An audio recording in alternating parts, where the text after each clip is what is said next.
Hi friends, it's Shuna Yorty again. I'm going to show you how to clean the window off in July once Pride Month is done. Make sure you got really good pictures of it before you clean it off, because it's never going to happen again once this happens. But the first step you want to do is get out the same thing that you got out the first time, is your handy dandy sprayer, and hopefully it works better than mine. So you'll just spray the window down and make sure everything is saturated with the cleaner. And then you just leave it for a minute or two. And a minute or two is sort of subjective. You'll get the feel of it. You could scrape it off dry, but because of the sensitivity of working on somebody else's property, we want to make sure that we're being as gentle to the window as we can. And so this just helps like loosen the paint up.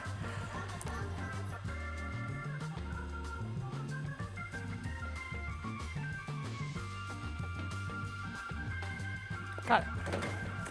Good. Okay.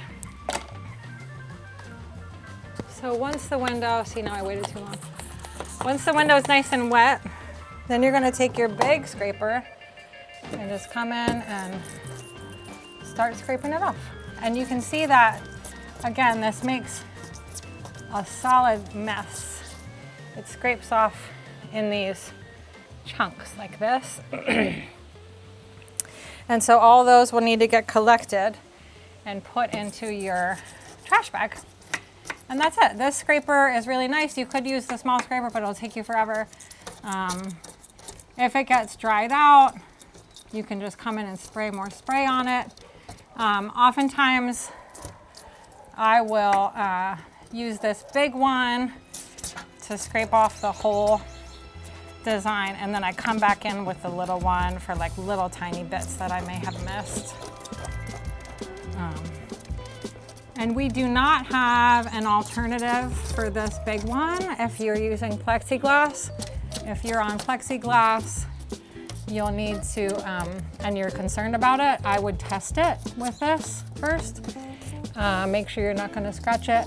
You want to hold this like at an angle. Not straight up and down. I think that could be a little bit more dangerous for the window. So make sure you're holding it at an angle. And if you have plexiglass and you can't use the big scraper, then you're just going to use the plastic scraper for the whole thing, and it'll just take a little bit longer, but that's okay. It's also fun to do this. I find this so satisfying, like getting all of the... My first job, my first like actual job that wasn't working for my mom was working at Dairy Queen. And at Dairy Queen, the manager was really strict about like, you always have to be working. You could never have any idle time. And so we had huge, the whole store was like windows. And so when there wasn't any customers, we cleaned the windows. And if they were clean, we cleaned them again. If they were clean, we cleaned them again. That's probably why I thought you were a window cleaner. Yeah. You're pretty good at this. So I got to love cleaning windows because it's really like meditative and can be therapeutic. You just like, so you just want to scrape all that goop off and get it, into your trash bags. Because again, you don't want to leave this mess on the ground everywhere. Just be really careful to keep your tool clean and make sure that you're cleaning it off the ground. You don't want to leave this big yucky mess all over the place. And always make sure that you put your sharp tools back with their lids on and that it clicks so that you don't have this floating around your tool bag and cut yourself by accident. These, you can hear it click when it goes on and off, and the little one you can also hear it click when you put it on and off. So safety first. And then you just come back in with your sprayer and clean it like you would a regular window.